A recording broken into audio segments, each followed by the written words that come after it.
All right. Here we're here.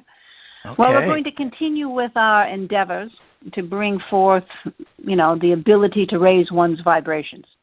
Now, we had 5 at the beginning. I think we had 2 last week, and we have 2 more this week. So every week we're going to try to put a few little tidbits out there for you to raise your vibration. Today we would like to talk about breathing in the planet. Now, there are a lot of meditative practices that promote the breathing technique, and it's mostly just to calm you all down, but it's also bringing in a lot of oxygen into the body is healthy for the whole thing. And most of you breathe very short, little spurty kind of breaths. You don't inhale deeply.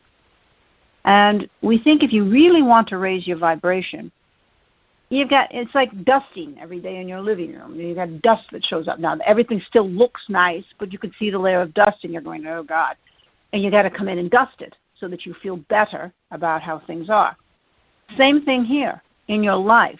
Breathing deeply, taking time to fill your lungs, hold the breath for a second, and then release the breath.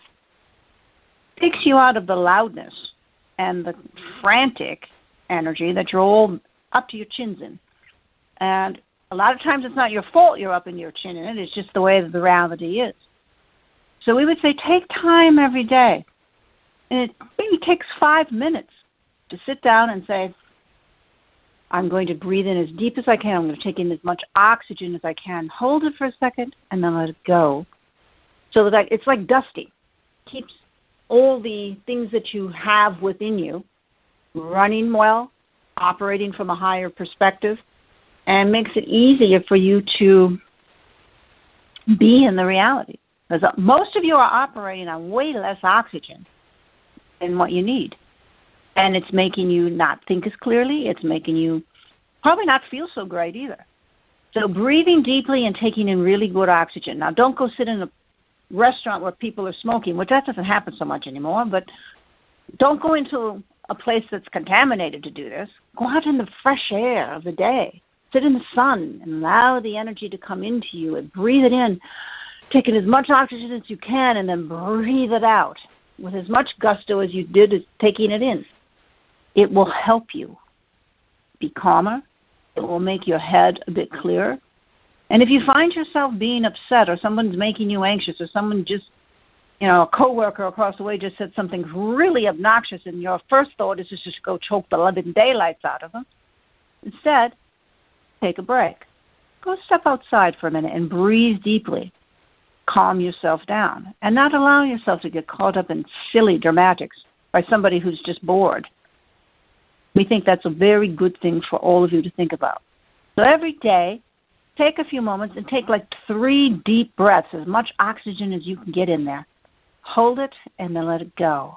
And then in the letting go process, anything that's bothering you or any sort of energy that someone's bringing into your day that's wreaking havoc, in that exhale of breath, you're pushing all of that out of you as well. Can't operate with negativity. So the best thing you can do is breathe in deeply and breathe it out. The second one for today. We think you all need to be curious in physical reality without being judgmental. Participate in ideas. Take things that you're thinking about and say, how can I bring this into physical reality? I want to take 2 steps forward to do that. We think it's important. Leave your judgment at the door and investigate everything. Take a look at it. Don't pass judgment on it, but take a look at it. Because there's so much more going on than any of you are completely aware of. And it's really important that all of you examine life. Examine your choices. Examine what comes back at you. And be curious enough to look into it and say, I want to know all nuances of this because I'm here to be curious. That's why I'm here. Don't shut yourself away. Don't block yourself off from other energy. Decide that you're going to live life to the fullest and be curious about everything. That's an important thing. So add those 2 to your list. I think now we have 9 of them. There was 5, then there was 2, and now there's 2 more. So there's 9 of them. Read them over. Attempt, if you can, to practice them. It'll make your experience that much more provocative and interesting.